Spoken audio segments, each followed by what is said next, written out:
Execution, the discipline of getting things done. Execution begins where intention ends. The book opens with a blunt observation. The world is not short on ideas. It is not short on strategies, ambition, talent, or even resources. It is short on execution. Most goals fail not because they are unrealistic, but because they are poorly implemented.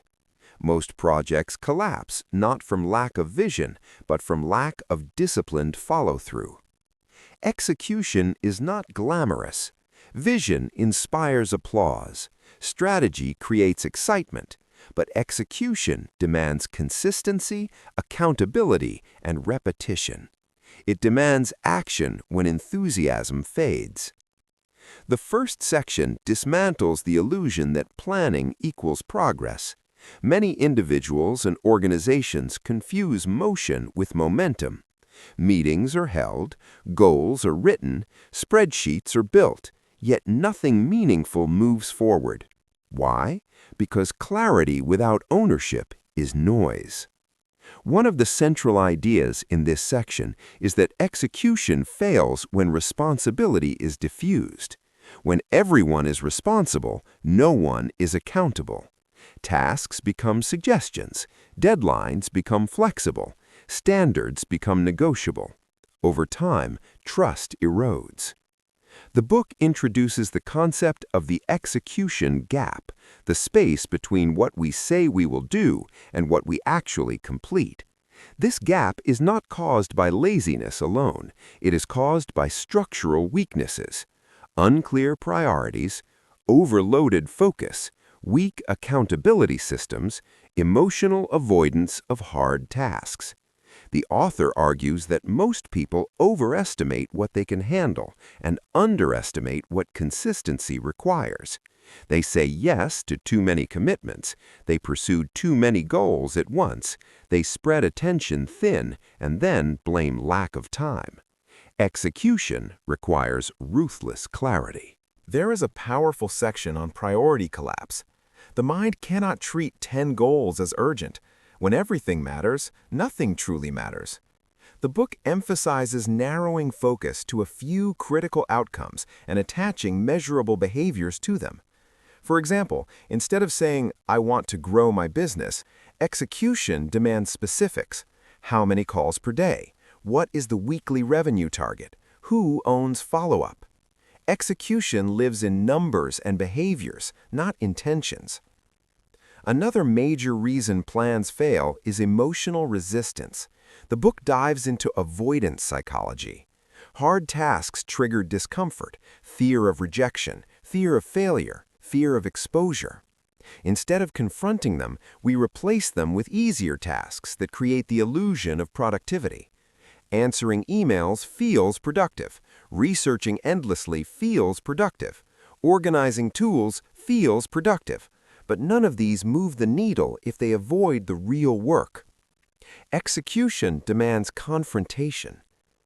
The book also introduces the principle of speed of correction. Mistakes are inevitable. What separates high performers from average ones is not error avoidance, but error response. Slow correction compounds failure. Fast correction limits damage. In one chapter, the author explains that execution is not about intensity, it is about rhythm. Bursts of extreme effort followed by burnout are ineffective. Sustainable execution comes from disciplined daily standards, not heroic sprints, but controlled consistency. There is a striking line in this section. Strategy decides direction, execution decides destiny. Without execution, strategy is fantasy. Vision without discipline is self-deception. The first part closes with a shift in perspective. Execution is not a talent, it is a system, and systems can be built, but only if you accept responsibility for the gap between what you say and what you do. Execution begins the moment excuses end. If Part 1 exposed why most plans fail, Part 2 builds the structure that prevents failure. Execution is not about working harder. It is about building a system where results are inevitable. The book begins this section with a hard truth. Willpower is unreliable. Motivation fluctuates. Energy rises and falls. If execution depends on emotion, it will collapse under pressure. Therefore, execution must be engineered, structured in a way that reduces dependence on mood. The first pillar of execution is clarity of outcome. Vague goals destroy momentum. Improve performance means nothing. Increase sales is incomplete. Execution demands precision. What exactly needs to happen? By when? Measured how? Clarity removes friction. When the outcome is defined in measurable terms, ambiguity disappears. Teams stop guessing. Individuals stop procrastinating. Decisions become faster because the target is visible. The second pillar is behavioral translation. A goal is useless unless it is translated into daily behaviors. The book emphasizes breaking large objectives into controllable actions. If the outcome is weight loss, the behavior is calorie tracking and scheduled workouts. If the outcome is revenue growth, the behavior is prospecting calls and follow-ups. Execution lives at the level of behavior. There is a powerful chapter on the difference between lag indicators and lead indicators. Most people obsess over results, lag indicators, revenue, weight, followers. But execution focuses on lead indicators, the daily actions that produce those results. You cannot control revenue directly. You can control outreach. You cannot control body weight daily. You can control food intake and exercise. High performers track behaviors, not just outcomes. The third pillar of execution is ownership without escape. Execution collapses when responsibility is shared without clarity. Every key task must have one accountable owner, not a group, not the team, a name. The book introduces the concept of visible accountability. When commitments are public and tracked, performance increases. When commitments are private and optional, discipline weakens. Weekly reviews become central in this architecture. The author describes structured review sessions where commitments are evaluated with honesty, not emotionally, not defensively, but factually. Did it get done? If not, why? What changes this week? Execution is strengthened by transparency. The fourth pillar is focus protection. In the modern world, distraction is the default.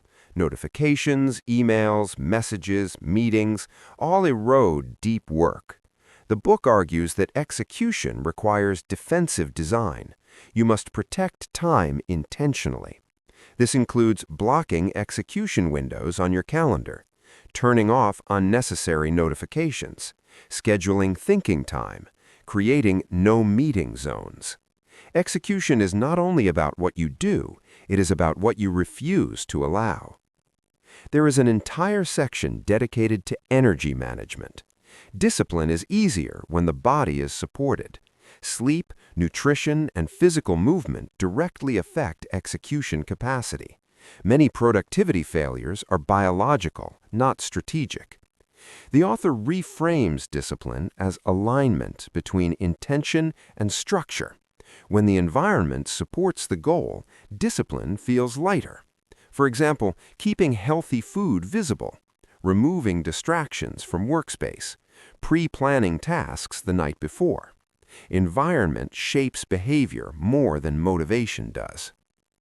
Another key concept in this section is decision minimization.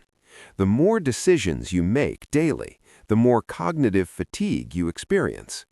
Execution improves when repetitive decisions are automated. Fixed routines, scheduled priorities, and standardized processes conserve mental energy for meaningful tasks. The book then introduces a critical mindset shift. Execution is identity-based. When you see yourself as someone who finishes, your behavior changes. Identity drives consistency.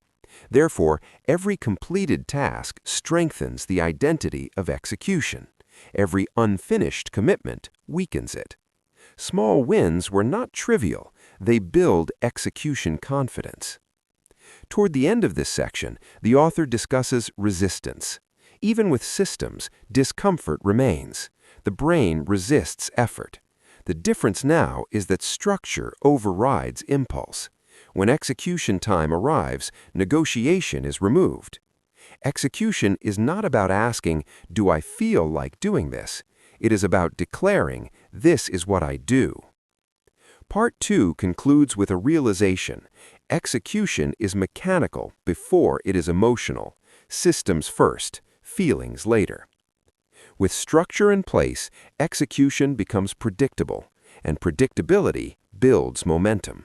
If Part 1 exposed the failure of intention and Part 2 constructed the system of execution, Part 3 addresses the final layer, sustainability.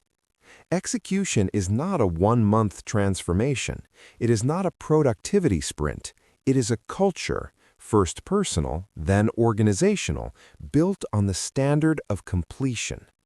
The book opens this final section with a powerful observation. Many people can execute under pressure. Few can execute without it. Deadlines force movement. Emergencies create urgency. But true discipline is revealed when no one is watching and nothing is urgent. Relentless completion begins with standards. The author explains that execution thrives where standards are non-negotiable. When finishing becomes optional, average performance spreads. But when finishing is expected, culture shifts. This applies to individuals as much as teams. If you tolerate unfinished work from yourself, you train your identity to accept incompletion. One of the most important concepts introduced here is execution integrity. This is the alignment between commitments and delivery over time. Integrity is not morality in this context, it is consistency. When you repeatedly do what you say, self-trust becomes unshakable. The book emphasizes that trust is built in micro-moments, finishing the workout, sending the email when promised, showing up on time. These small acts compound into a reputation, internally and externally, of reliability. There is a chapter on leadership and execution. In organizations, culture mirrors behavior at the top. If leaders excuse delays, rationalize missed targets, or avoid accountability, the system decays. Execution culture is modeled before it is mandated. Leaders must demonstrate clear expectations, direct feedback, ownership of mistakes, and visible follow-through. Execution cannot be delegated as a concept, it must be embodied. The book also addresses burnout, a common fear associated with high standards. The author differentiates between sustainable discipline and toxic pressure. Burnout is not caused by hard work alone, it is caused by chaotic work. When priorities are unclear and goals constantly shift, stress multiplies. In contrast, disciplined execution reduces anxiety. Clarity lowers cognitive load. When you know exactly what needs to be done and when, uncertainty decreases. Execution becomes calming rather than overwhelming. A powerful idea in this section is the concept of closing loops. Open tasks drain mental energy. Unfinished conversations linger. Unresolved decisions create noise. High performers prioritize closing loops daily, responding, deciding, completing, so that attention is freed for meaningful work. Another central theme is resilience. Even the most disciplined systems encounter failure. Targets will be missed. Plans will require revision. The difference now lies in response. Instead of emotional collapse, there is analysis. Instead of blame, there is adjustment. The author introduces a three-step recovery framework. Diagnose objectively, adjust behavior immediately, Resume execution without drama. No self-pity, no prolonged guilt, just recalibration. There is a deeply reflective passage about identity transformation. Over time, execution ceases to feel like effort. It becomes character. The individual no longer says, "I'm trying to be disciplined." They say, "I am disciplined." Completion is no longer an act, it is who they are. This identity shift changes how challenges are approached. Difficult tasks are not threats, they are responsibilities. Discomfort is not a signal to stop, it is proof of growth. Resistance is not an enemy, it is expected part of the process. The book also emphasizes long-term thinking. Execution is powerful because it compounds. One day of disciplined action is small, 1 year is transformational. Most people quit because they evaluate progress too early. High performers commit to the process beyond visible results. Momentum is described as the hidden reward of execution. Once consistency builds, action feels natural. Delays feel uncomfortable. Productivity becomes the default state rather than the exception. The final chapters bring the message full circle. Execution is not about productivity hacks. It is about alignment between intention and action. It is about eliminating the gap between vision and reality. It is about becoming someone who finishes what they start. The book closes with a defining statement. Execution is not something you do occasionally. It is the discipline of becoming someone who does not leave things unfinished. Relentless completion is not loud, it is steady. It is not dramatic, it is dependable. And in a world full of ideas, that discipline is rare and powerful.